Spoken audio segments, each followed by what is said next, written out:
Boa tarde, pessoal. Tudo bem com vocês? Eu sou a tia Lawane. E eu sou a tia Leniara. E aí, como é que vocês estão? Eu estou muito bem. E você, tia Lawane, como é que você tá? Eu tô bem, graças a Deus. Que bom, a gente vai começar mais um NIB Kids. A gente está muito feliz que estamos começando, né, tia Lawane? Sim. Essa tarde linda, maravilhosa. Mas antes de a gente começar, vamos orar? Vamos. Senhor, meu Deus, vem abençoando este culto, meu Deus, esse culto da NIB Kids, Senhor, meu Deus, que eu possa estar abençoando essas crianças que estão vendo, que através das nossas vidas elas possam ser tocadas, meu Deus, que tudo aqui seja para a honra e glória do Senhor. Em nome do Senhor Jesus, amém. Amém. Vamos chamar agora o louvor. Vamos.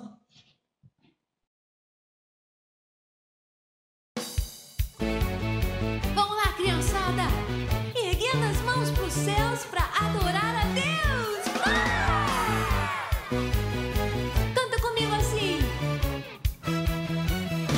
A árvore com o vento balança e se sacode, se curva como pode para adorar a Deus. A árvore com o vento balança e se sacode, se curva como pode para adorar a Deus. Erguendo as mãos para os céus, assim você e eu, e tudo que tem fôlego vai dando glória a Deus. Erguendo as mãos para os céus, assim você e eu, e tudo que tem fôlego vai dando glória a Deus. Até o passarinho saindo do ovinho já abre seu biquinho e vai dando glória a Deus. Até o passarinho saindo do ovinho já abre seu biquinho e vai dando glória a Deus. Erguendo as mãos para os céus, assim você e eu, e tudo que tem fôlego vai dando glória a Deus. Erguendo as mãos para os céus, assim você e eu, e tudo que tem fôlego vai dando glória a Deus. Até Dona Girafa, tão longe aqui do chão, vai dando glória a Deus com aquele gargantão.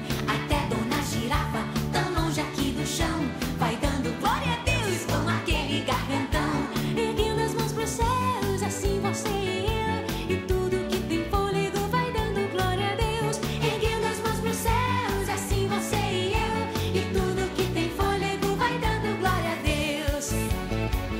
É isso aí, gente. Tudo que tem fôlego vai dando glória a Deus. Era bem fazer. Chuva, chuva, chuva, faz o rio a correr. Chuva, chuva, chuva, cantando pra te louvar. Chuva, chuva, chuva, faz o rio a correr. Chuva, chuva, chuva, cantando pra te louvar. Erguendo as mãos pros céus, assim você e eu, e tudo que tem fôlego vai dando glória a Deus. Erguendo as mãos pros céus, assim você e eu, e tudo que tem fôlego vai dando glória a Deus. Erguendo as mãos pros céus, assim você e eu, e tudo que tem fôlego vai dando glória a Deus. Erguendo as mãos pros céus, assim você e eu, e tudo que tem fôlego vai dando glória a Deus. Erguendo as mãos pros céus, assim você e eu, e tudo que tem fôlego vai dando glória a Deus. Erguendo as mãos pros céus, assim você e eu, e tudo que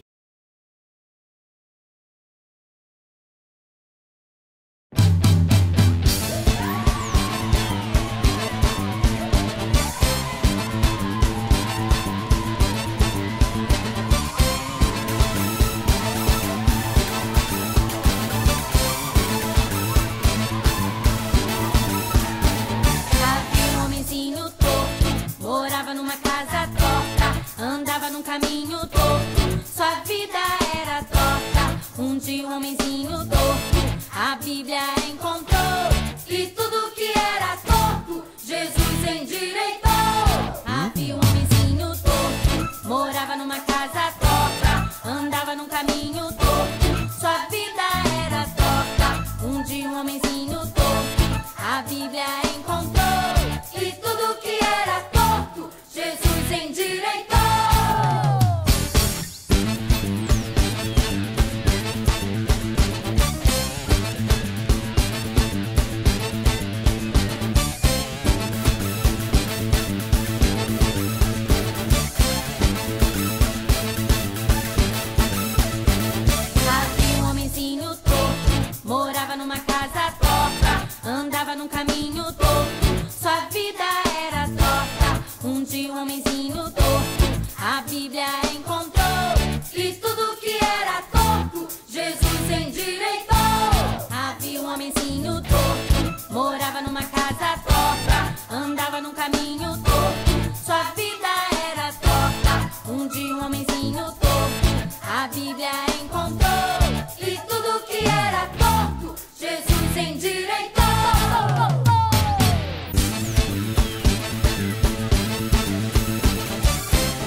Voltamos! Gente, o nosso tema de hoje é Deus é juiz. E antes da gente começar, eu tenho duas perguntas para vocês. A primeira pergunta é: vocês sabem o que é um juiz? E a segunda pergunta é: o que um juiz faz? Vamos ver agora se a tia Lawane sabe o que um juiz faz e o que é um juiz. Eu sei. O juiz é aquela pessoa que aplica a lei e também julga o que é certo, o que é errado, de acordo com as leis. Isso aí. Vocês sabiam que um dos atributos de Deus é que ele é um juiz? Lá em Salmo 56, agora eu vou pedir para vocês abrirem a Bíblia de vocês, que a gente vai ler lá em Salmo 56, que diz assim: os céus anunciam que Deus é justo e que ele mesmo é quem vai julgar. Pois é, o juízo de Deus é uma forma de mostrar a reação dele ao mal. Isso aí. E vocês sabiam também que lá na Bíblia temos vários exemplos onde Deus se apresenta como juiz? E a gente vai falar alguns deles aqui para vocês. Tia Leniara, eu lembrei também que um dos exemplos na Bíblia, onde Deus se mostra como juiz, é lá em Gênesis 6, do 5 ao 7, que diz assim: quando o Senhor viu que as pessoas eram muito más e que sempre estavam pensando em fazer coisas erradas, ficou muito triste por haver feito os seres humanos. O Senhor ficou tão triste e com o coração tão pesado que disse: vou fazer desaparecer da terra essa gente que criei, e também todos os animais e os seres que se arrastaram pelo chão, e as aves, pois estou muito triste porque os criei. É isso aí. E agora, eu estava pensando aqui, por enquanto que ela falava, eu estava lembrando de outro acontecimento que na Bíblia cita também. Vocês lembram lá no Jardim do Éden, com o pecado de Adão e Eva? Pois é, que entre todos os frutos que Deus tinha falado, olha, vocês podem comer de todos os frutos que estão aqui, mas tem um fruto proibido que vocês não podem de jeito nenhum comer ele. E entre todos aqueles frutos, qual foi que a Eva foi comer? O fruto proibido. Logo proibido, né, tia Leniara? Logo proibido. E aí Deus teve que, nesse momento, ele teve que dar um castigo para cada um deles. Aí vocês falam assim: tia, mas cada um deles quem? A cobra e Adão, que também estavam no meio. E aí, vamos ler agora lá em Gênesis 3, do 14 ao 19. Vamos ler lá. Abram a Bíblia de vocês aqui, ó, a minha já está aberta. Eu vou ler agora para vocês. Diz assim: então o Senhor Deus disse à cobra: por causa do que você fez, você será castigada. Entre todos os animais, só você receberá essa maldição. De hoje em diante, você vai andar se arrastando pelo chão e vai comer do pó da terra. Eu farei com que você e a mulher sejam inimigas umas das outras, e assim também serão inimigas a sua descendência e a descendência dela. Esta esmagará a sua cabeça, e você picará o calcanhar da descendência dela. Para a mulher, Deus disse: vou aumentar o sofrimento na gravidez, e com muita dor você dará à luz filhos. Apesar disso, você terá desejo de estar com seu marido, e ele o dominará. Então, para Adão, Deus disse: você fez com que a sua mulher disse e comeu o fruto da árvore que eu proibi de comer, porque por causa do que você fez, a terra será maldita. Você terá de trabalhar durante a vida inteira, a fim de que a terra produza alimento suficiente para você. Ela lhe dará mato e espinhos, e você terá de comer ervas do campo. Terá de trabalhar no pesado e suar para fazer com que a terra produza alguns alimentos. Isso até que você volte para a terra, pois dela você foi formado. Você foi feito da terra e vai virar terra outra vez. Tá vendo? E aí é que fala o castigo que Deus deu para a cobra, para Adão e para Eva.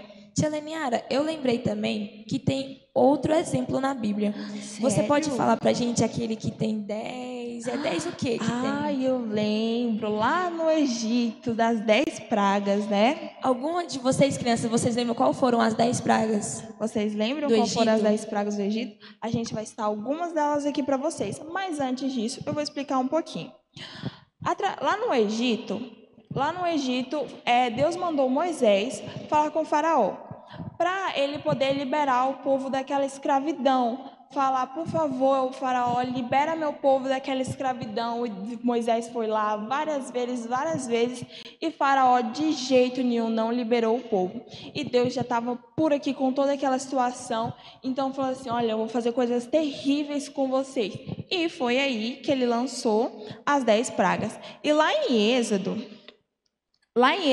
3, o 19 e 20, está explicando um pouquinho isso. E diz assim: eu sei que se o rei do Egito não for obrigado, ele não deixará vocês ir embora. Por isso, eu vou usar o meu poder e fazer coisas terríveis para castigar os egípcios. Depois disso, o rei deixará que vocês saiam do Egito. Tá vendo? Deus teve que castigar todo aquele pessoal, todo o povo egípcio, por causa da desobediência de Faraó. E aí podemos ver o que a falta de a desobediência, né, pode nos causar. Exatamente, tá vendo? A gente tem que obedecer sempre nossos pais, nossas mães, os nossos líderes, né, também na igreja, é verdade. Os nossos professores também, os professores também na escola, temos que obedecer eles. É verdade. E tia, eu estou lembrando aqui agora também que tem outra história. Eu estou lembrando aqui. Fala aí qual é a história. Lá em 2 Crônicas 36, do 14 ao 16, que fala assim: além disso, as autoridades de Judá, os sacerdotes e o povo estavam pecando cada vez mais, seguindo o exemplo dos povos pagãos e adorando ídolos. Com isso, profanaram o templo que o Senhor havia escolhido como lugar santo, onde ele devia ser adorado. O Senhor, o Deus dos seus antepassados, continuou a avisá-los por meio dos seus profetas, porque tinha pena do seu povo e do templo, a sua casa. Mas eles riram desses mensageiros de Deus, rejeitaram as suas mensagens e zombaram deles. Finalmente, Deus ficou tão irado com o seu povo que não houve mais remédio. Isso também foi falta também de desobediência e eles não prestaram atenção, né, tia? Porque Deus mandou, Deus falou para eles fazerem o templo, né? E aí eles lá era aquele lugar, era um templo que só era para adorar a Deus. Só que aí as pessoas usaram o templo para fazer outras coisas. E aí o que aconteceu? E Deus, mesmo assim, com a sua misericórdia, ele foi lá e mandou seus mensageiros para avisar: olha, isso está errado. Só que aí eles zombaram dos profetas de Jesus que Deus mandou. E aí o que aconteceu? Deus ficou tão irado que mandou destruir o templo. Pois é, exatamente. E essas aqui foram algumas das vezes onde Deus se apresenta como juiz na Bíblia. O julgamento de Deus é verdadeiro, é justo, é perfeito, é imparcial, perfeito e completo. A gente agora vai ler lá em Salmos 19:9. Abram aí a Bíblia de vocês. Vamos ler lá em Salmos 19:9. Salmos 19:9 diz assim, calma aí. Aqui. Diz assim: o temor ao Senhor é bom e dura para sempre. Os seus julgamentos são justos e sempre se baseiam na verdade. Pois é. E esses daqui foram alguns dos exemplos onde Deus se apresenta como juiz, como eu tinha falado para vocês. Pois é, tia Lawane, é isso. Então, crianças, a nossa mensagem hoje foi essa. Eu espero que vocês tenham entendido um pouquinho como Deus se mostra como juiz, né? Sim. Aí na Bíblia. E agora nós vamos assistir a um vídeo. Já voltamos.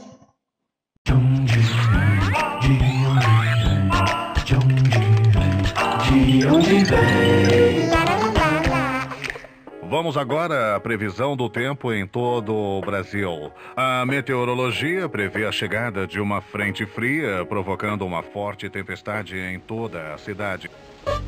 Xiii, acho que vai cair um toró. Deus, uma tempestade. Um raio. Um trovão. Ué, mãe, de onde vem o raio e o trovão? Lá do céu, Kika. Lá do céu. Ninguém entende as minhas perguntas. Eu entendo, Kika. Credo! Que raio de voz é essa? É a voz do raio. A minha voz é forte como um trovão. Então me explica, seu raio com voz de trovão. De onde veio o raio e o trovão?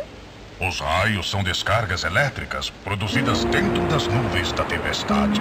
As cargas elétricas da nuvem atraem as cargas elétricas do solo. Depois de um tempo, as cargas do solo sobem em direção à nuvem e as cargas da nuvem descem em direção ao solo. Esse é o caminho do raio. Quando as duas cargas se encontram, acontece a descarga. E um lindo raio brilhante como eu cai em zigue-zague na direção da Terra. Com o raio, um enorme clarão luminoso se forma em minha volta. É o famoso relâmpago. Um pouco depois, escutamos o trovão. Esta diferença de tempo entre o relâmpago e o trovão acontece porque a velocidade da luz é muito maior do que a velocidade do som. Olha só este exemplo. Experimente atirar uma pedrinha na água, perto de um barquinho de papel. Você vai ver umas ondinhas se formarem em volta do lugar onde a pedra caiu. Um tempo depois, o movimento da água vai chegar até o barquinho e ele irá balançar. É assim que o som se propaga. O trovão é um tremendo barulhão, Kika. O ar ao redor do raio fica super quente e cresce, provocando uma explosão. Aí, as ondas sonoras são empurradas, provocando este estrondo espetacular. Raios, relâmpagos e trovões aparecem em fortes tempestades como a de hoje.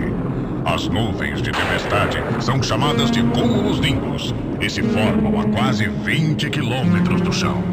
E aí começa o nosso show. Os raios caem procurando os pontos mais altos, como montanhas, árvores e telhados. Telhados? Quer dizer que você pode derrubar a minha casa? Ora, não se preocupe, Kika. Aí no seu bairro tem um montão de para-raios. Eles são instalados em lugares bem altos para proteger todas as casas que ficam ao redor. O para-raio foi uma invenção do Benjamin Franklin, o mesmo cientista que descobriu a energia elétrica. O para-raio me atrai e não deixa que eu faça nenhum estrago. E depois da tempestade, a meteorologia prevê tempo bom com céu claro e sol em todo o Brasil. Então, crianças, assim como o para-raio tem a função de atrair o raio para não danificar a casa, assim também é a cruz em relação à ira e o juízo de Deus. Sim, isso mesmo. Jesus na cruz foi o castigo que nós merecíamos pelos nossos pecados. Porém, Deus enviou o seu Filho amado para morrer por mim, por vocês e pela tia Lawane também. Sim. Então, crianças, essa foi a nossa lição de hoje. Espero que vocês tenham gostado bastante e entendido que Deus é juiz. Então, vamos orar para terminar? Amém. Paizinho, muito obrigada, Senhor Deus, por mais um dia, Pai. Te agradeço, Pai, pela vida, Senhor Deus, de cada criança que está assistindo, Senhor Deus, que assistiu este culto, Pai. Eu te peço, Senhor Deus, que o Senhor visite, Pai, a casa de cada uma delas e abençoe as suas famílias, Pai. Em nome de Jesus, amém. Amém. Tchau. Tchau.